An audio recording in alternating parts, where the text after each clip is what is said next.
Alors, ça va encore couper à cause d'un problème de stockage. Donc, ça recommence. Je vais couper pour me... Hop. Voilà, ça fait du bien quand on fait du vélo. Et on est reparti. Allez. Il y a encore quelques gars du Tour de France en t-shirt jaune fluo qui m'ont doublé là. C'est vraiment la fête du conformisme. Quelle bande de narvalos. En plus c'est des vieux, donc tu parles qu'est-ce qu'ils sont sportifs. Bon. Alors donc je parlais de l'impossibilité d'adhérer au message des religieux parce qu'il y a le problème du mal qui est insoluble. Insoluble. Je ne peux pas, alors je vais pas reprendre exactement le développement parce que de toute façon je zigzague tout le temps quoi, même ma manière de penser, hein, c'est le slalom permanent et je trouve pas ça mal, hein. Ça c'est clair que on nous a pas appris à penser comme ça du tout, hein, fallait faire des plans en 3 parties puis des conneries comme ça, mais la vie c'est pas ça du tout. Donc si jamais il y a des gens qui sont enfin déjà en philo, voilà, si jamais il y a des lycéens quoi qui écoutent ou des gens en fac, sachez que je vous soutiens quand vous êtes écœurés par cette manière de travailler et cette obligation de structurer les choses en 3 parties comme s'ils tous découpaient en 3. Bon, la question de l'ontologie, c'est en tout cas l'univers il se découpe pas en 3. Hein. Donc tu feras jamais 3 parties, ça n'a aucun sens, le dialectique c'est complètement chiant. Parce qu'une dialectique à 20 termes, ok, là on s'amuse, ça virevolte un peu, mais une dialectique où c'est systématiquement 3, où tous les sujets tu vas les traiter en 3 parties, mais non, et l'ontologie n'impose pas ça, hein. La structure du monde n'impose pas cette structure. Donc cette structure n'est rien qu'un arbitraire scolaire complètement débile, qui montre bien que le système scolaire n'est pas là pour t'apprendre à penser, parce que penser, tu vois, c'est faire comme la rivière, c'est faire comme l'arbre, c'est faire comme la route, elle sinue, regarde la route là, elle est droite? Non, elle n'est pas droite, elle n'arrête pas d'osciller de tous les côtés, et pourtant je la suis depuis tout à l'heure. Donc c'est pas parce qu'une route n'est pas droite et pas en 3 parties qu'on ne peut pas la suivre. Et puis je pourrais aussi me barrer, je pourrais aussi nager là, et puis aller en zigzag dans les bois en face quoi, je veux dire là-bas quoi. Toi tu vois pas, mais moi je vois. Bon, enfin, donc c'est pas possible de faire des plans en 3 parties, donc je me suis perdu, mais je m'en fous. Donc tant pis si la vidéo coupe de temps en temps, bah, je reprendrai autrement quoi. Là elle marche toujours et ça fait déjà 2 minutes que je délire. C'est pas mal. Bon, donc j'en étais à vous dire ce en quoi je crois et à essayer de le prouver un petit peu. Parce que du coup c'est ça l'enjeu de la vidéo aussi, c'est de vous dire arrêtez d'avoir soit pas d'ontologie, parce que c'est nul, vous perdez le sens de votre vie en fait, soit d'avoir une ontologie conformiste, une ontologie mal pensée qui vous amène à des choix de vie désastreux. C'est ça le problème hein, que j'essaye de régler pour vous. Hein. Je suis pas juste en train de faire une balade à vélo, hein, si vous saisissez. Ça c'est qu'un prétexte esthétique.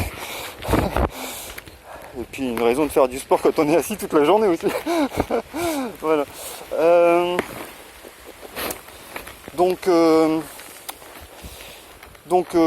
pour moi la question de est-ce qu'il y a de l'esprit dans l'univers, bah non je crois pas. Et donc quand ça a coupé j'ai encore fait une minute dans le vide, donc je vais la refaire. L'autre truc si c'est pas Dieu, ils nous disent qu'il y a de l'âme. Enfin, c'est un reliquat, ça va ensemble. Ils nous disent que Dieu nous a créés avec une petite partie de lui qui est l'âme. Et il a mis cette petite partie dans la matière, dans le corps. Donc c'est pour ça qu'on a des expressions du genre corps et âme. Il s'est dévoué corps et âme. Comme si, donc, cette expression nous fait croire qu'il y a 2 choses. Hein, c'est une ontologie de l'humain. Qu'est-ce que c'est que l'être humain? Ben, c'est 2 choses. Il y a son corps d'un côté, et puis son âme de l'autre. Alors c'est ce que fait la psycho. La psychologie, elle dit qu'il y a un esprit. Donc il y a un esprit, là c'est ce que je dis, hein, c'est une ontologie spiritualiste. Donc qui descend directement de la vision religieuse, quoi. Et platonicienne. Puisqu'elle converge largement. Or la psycho, ben, elle ne devrait pas être faite sans une prise de connaissance du corps et des rapports matériels, donc de l'économie, donc de la nature, de la biologie, de tout. C'est-à-dire que je ne suis pas du tout d'accord d'office avec la manière dont la psychologie voit le monde à partir du moment où elle dit que son objet, c'est la psyché, c'est-à-dire l'âme, c'est-à-dire quelque chose qui selon moi n'existe pas. Il n'y a pas d'âme, va te faire enculer. Donc, ou va faire enculer ton âme. Il n'y a pas d'âme, point barre. Il y a un corps humain, Il y a une nature tout autour sans quoi ce corps humain n'est tout simplement pas viable. Il y a 1 kilo de bactéries dans notre ventre par exemple. Il y a des bactéries partout sur notre peau. Il y a des bactéries sur notre cuir chevelu. Il y a des bactéries dans nos yeux. On a du vivant partout. On bouffe du vivant. Si on ne bouffe pas de vivant pendant 3 semaines, on meurt. Donc on ne peut pas séparer le corps humain du reste des corps. Notre corps est là, je suis en train de respirer depuis tout à l'heure. Je ne suis pas donc distinct de l'oxygène. Si tu supprimes l'oxygène autour de moi et tu laisses mon corps il est mort en 5 minutes. Voilà, donc il n'y a pas un corps. Et puis mon âme, elle ne va pas quitter mon corps si tu supprimes l'oxygène. Mon corps, il va juste crever là. Et c'est tout. Point barre. Il n'y aura rien qui part. Il n'y aura rien qui part. Donc si tu prétends fonder une science qui étudie ce qui partira quand mon corps sera mort, bah tu fondes une science sur rien. Et fonder une science sur rien, c'est assez con, je dois te dire. Voilà. Donc d'office, là, c'est un petite circonvolution que je fais là, je n'avais pas prévu du tout. Mais vous voyez, comme je dis, ça a plein de conséquences de décider son ontologie. Moi, je ne peux pas croire que la psychologie moderne, et notamment la psychiatrie, soit une science. Ce n'est pas une science, c'est une supercherie ce truc.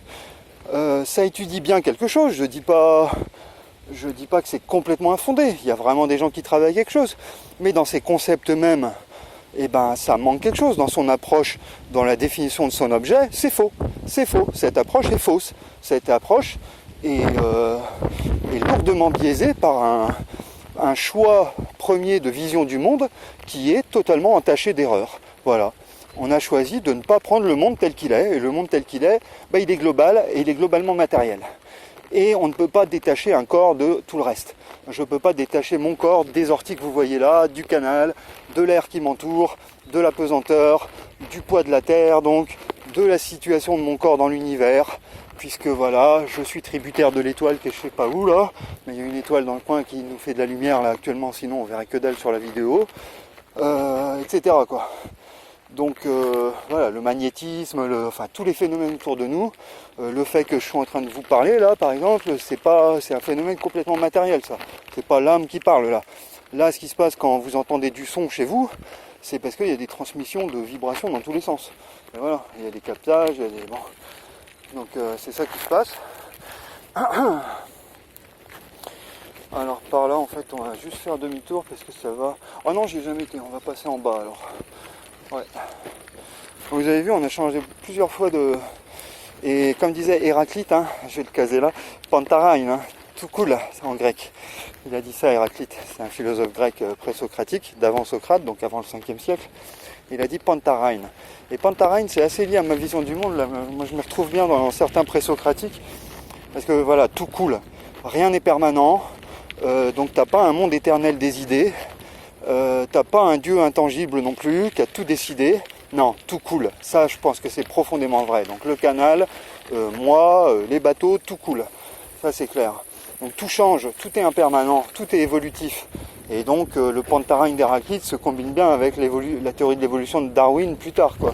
Voilà, on sait bien que le cheval d'aujourd'hui, c'est pas le cheval il y a 100 000 ans, et donc ça veut bien dire que l'idée de Platon elle est complètement fausse. Il n'y a pas une idée de cheval quelque part et des reflets de chevaux sur Terre. Non, parce que sinon ça veut dire que l'idée de cheval aurait aussi évolué dans l'autre monde, et ce qui expliquerait l'évolution des reflets. Mais sauf qu'on voit bien que c'est pas ce qu'on observe. Donc Platon, ça dégage complètement en tant qu'idéologie. C'était une hypothèse sympa, on va dire, mais ça a été totalement réfuté par les sciences. Donc à partir de là... Ah, puis j'avais peut-être pas fini sur la psycho, de faire sa fête à la psycho, mais je veux dire, la psycho prétend... Alors, il y a plusieurs psychos, Il y a une psycho thérapeutique, donc à visée médicale, quoi. Et il y a une psycho scientifique, à visée explicative, qui cherche à savoir, mais même philosophique, qui cherche à savoir comment on connaît les choses, comment on mémorise, comment on interagit, comment on communique, etc. Mais qui cherche pas à guérir, qui dit pas percevoir des sons c'est une maladie. Elle dit comment fait-on pour percevoir des sons, comment est-ce qu'on passe de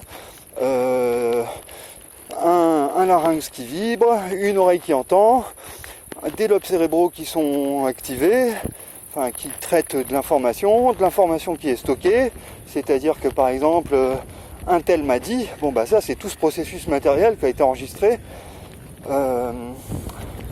donc qui est passé par tout un tas de systèmes physiques. Et donc tout ça va revenir sous forme de souvenirs, mais genre 3 ans après, quoi. Un tel m'a dit il y a 3 ans que c'est fou ce qui se passe là. Donc la psycho étudie aussi ça. Et donc il y a la psycho de la psychologie des sens, la psychologie de la mémoire. Donc là on étudie vraiment quelque chose. Mais du coup on ne peut pas bien l'étudier si on n'est pas bien conscient qu'on étudie des phénomènes matériels.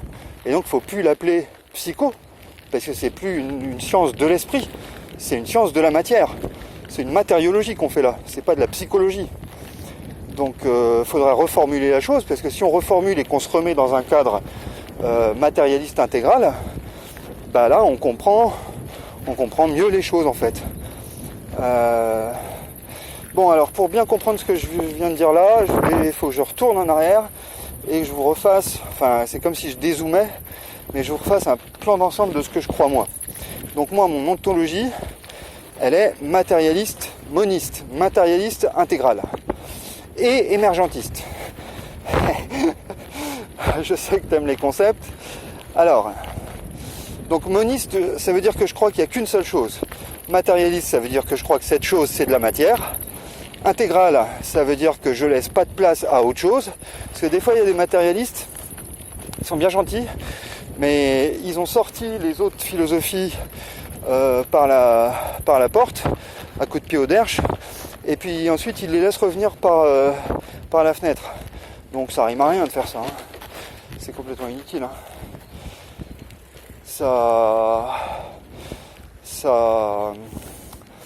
Enfin, tu vas pas ramener le spiritualisme par exemple en disant au départ tout est matière, et puis à un moment la matière invente l'esprit, quoi. Parce qu'il y en a qui ont essayé ça. À un moment, il n'y avait que de la matière et que des étoiles, puis il y a eu l'humanité, et puis l'humanité a inventé l'esprit, ou l'esprit a émergé chez les humains, quoi. Bah ouais, mais non, gros, soit il n'y a que de la matière, soit il n'y a pas que de la matière, parce qu'on se demande d'où elle va sortir ta deuxième substance, ton deuxième élément de l'univers, d'où il sort ton esprit, quoi. Alors il va sortir de l'humain, ouais, par des moyens un peu mystérieux, en fait, hein. C'est carrément loufoque, hein. Donc voilà, moi je suis intégriste là-dessus, intégral, il n'y a que de la matière, point barre. Donc maintenant, tu vas me dire que tu es super inquiet parce que les sentiments, la perception, la mémoire, la culture, le langage, les arts, tout ça, la religion, tu vas me dire mais qu'est-ce que c'est que tout ça? Alors je vais te dire comment je vois les choses. Mais c'est pas comment je vois, c'est à mon avis comment il faut les voir et comment tu devrais les voir. Je pense que d'abord l'univers s'organise en quelque sorte par couches. Tu peux penser ce qui est en pensant des couches, des couches, quoi. Enfin pas des couches culottes, tu vois, mais des strates. Voilà. Donc tu as une première strate qui est la matière. Matière. Attends, faut que je grimpe là.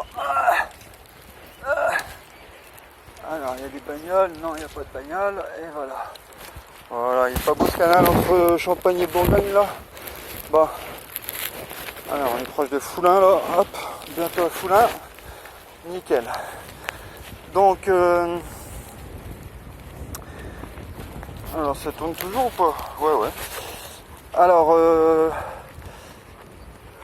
il y a une première couche qui est la matière un peu pure, quoi, si tu veux, et bon, qui est Big Bang, pas Big Bang, t'imagines qu'il n'y a que ça au départ, il y a des gaz, de la lumière, il y a de la matière qui explose. Avant, qu'est-ce qu'il y a? J'en sais rien du tout. Après, qu'est-ce qu'il y a? Apparemment, il y a les diverses étapes qu'on connaît scientifiquement. Donc au départ, il y a des gaz, ensuite ça se concentre, il y a des grosses étoiles qui se forment, elles explosent, il y a des plus petites étoiles, etc.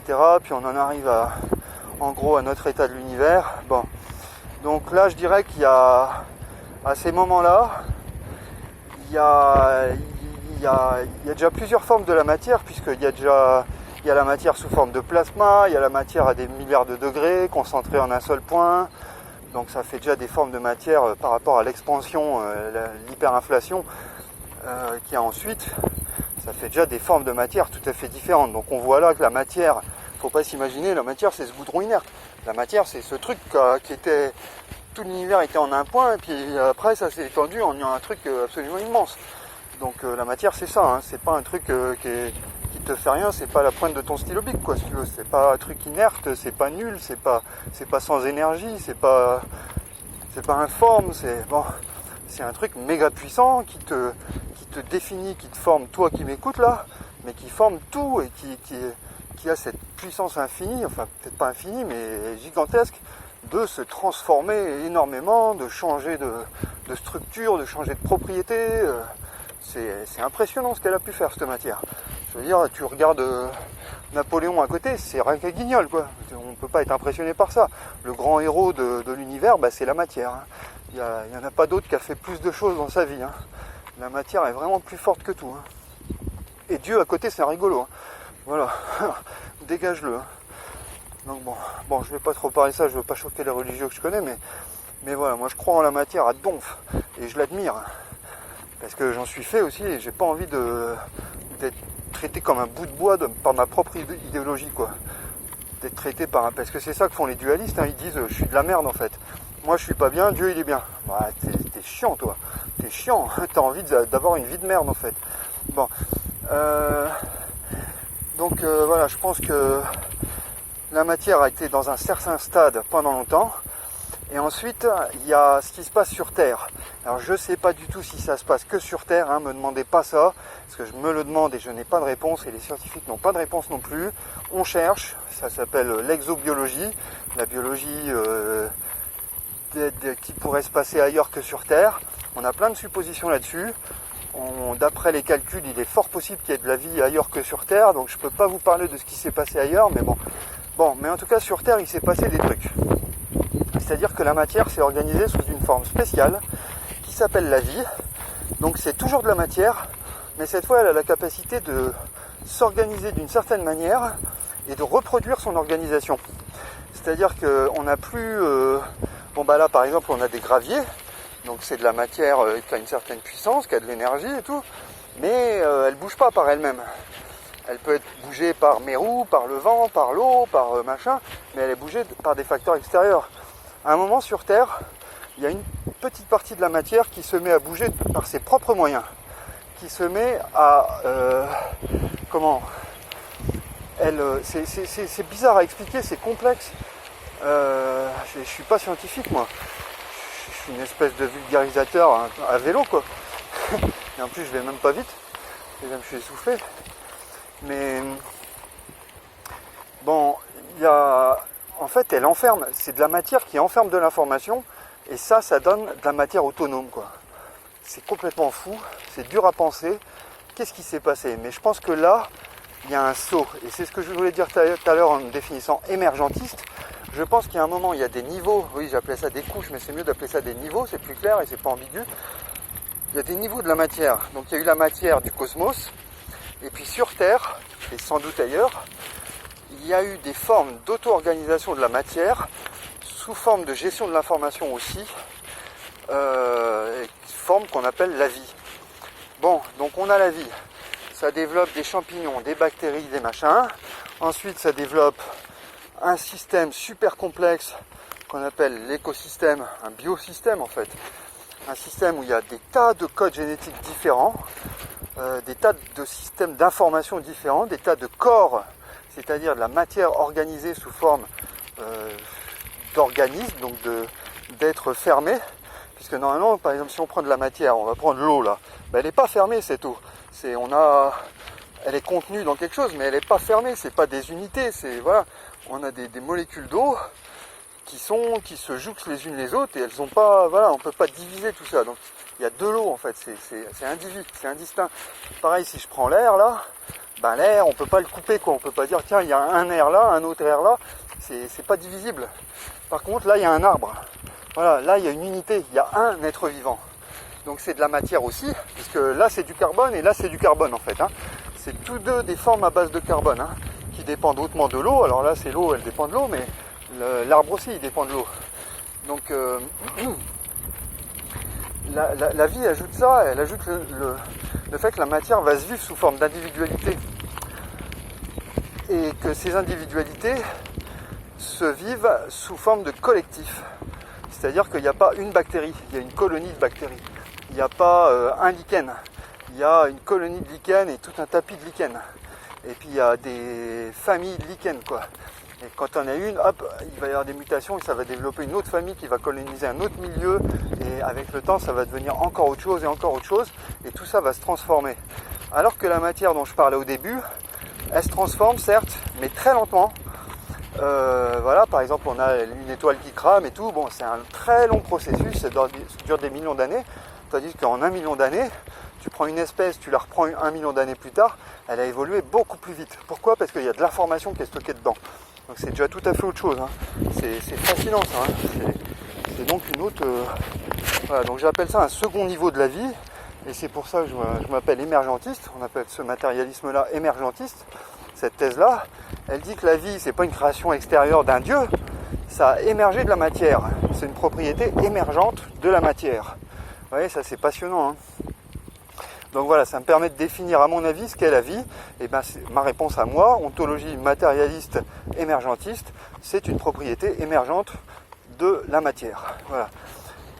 Alors ensuite, donc du coup, les sociétés végétales, alors d'abord bactériennes, fongiques, végétales et animales. Je ne sais plus quel était le sujet de ma phrase, mais ces trucs-là font des sociétés, en fait. Alors c'est aussi une propriété émergente, c'est que comme je disais avant, les graviers, ils font pas de société, eux.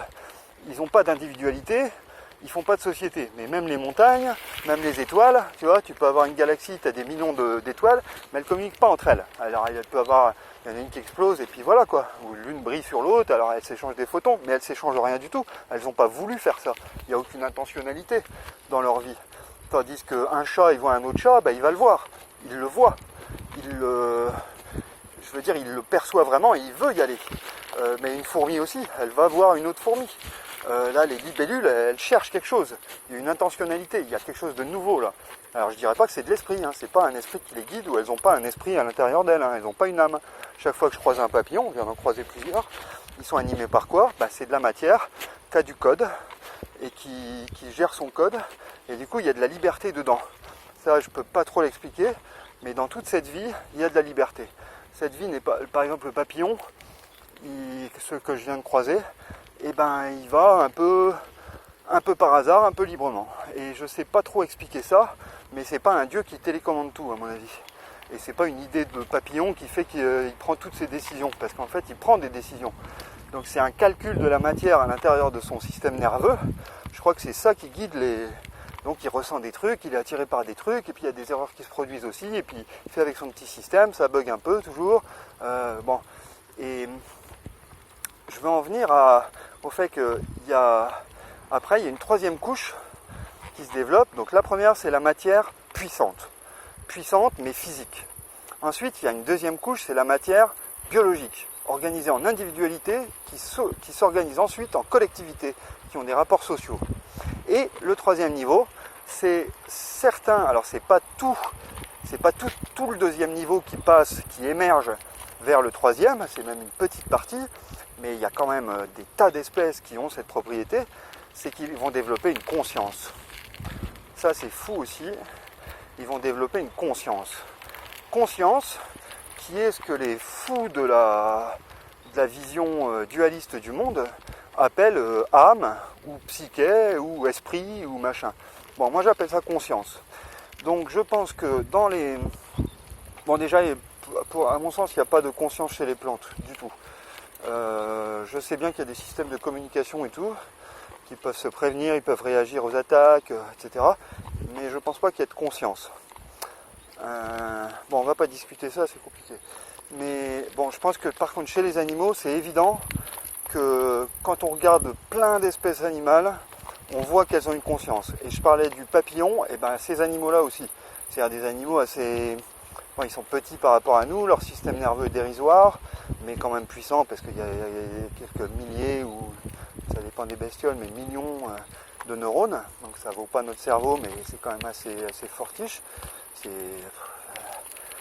faut des usines très puissantes pour obtenir une puissance de calcul similaire avec la technologie, quoi, alors que les papillons font ça juste en baisant entre papillons, donc c'est pas mal, ou en pondant, quoi. Donc c'est pas mal, ils n'ont pas besoin de grosses usines sécurisées, quoi. Pas besoin de faire le vide et tout, ils font ça dans des espaces qui ne sont pas du tout nettoyés, mais qui ne considèrent pas comme sales, donc c'est pas mal. Ils produisent de l'intelligence artificielle avec des moyens vraiment limités. Je trouve ça très chouette. Donc voilà, il y a une conscience qui émerge d'une partie de la nature, d'une partie des animaux, au minimum des animaux. Bon, les plantes, je ne sais pas trop, ne discutons pas, c'est un gros problème, mais n'en discutons pas. Mais donc, quand on se demande pourquoi l'homme a, ce qu'on appelle un esprit, je pense que c'est à tort, mais moi j'appelle ça une conscience, et je pense que c'est simplement une propriété émergente du cerveau, et qu'on partage avec des milliers d'autres animaux, des milliers d'espèces, je veux dire. Ce qui fait des millions d'animaux, des milliards d'animaux sur Terre. Il y a donc sur Terre les 3 niveaux d'organisation de la matière.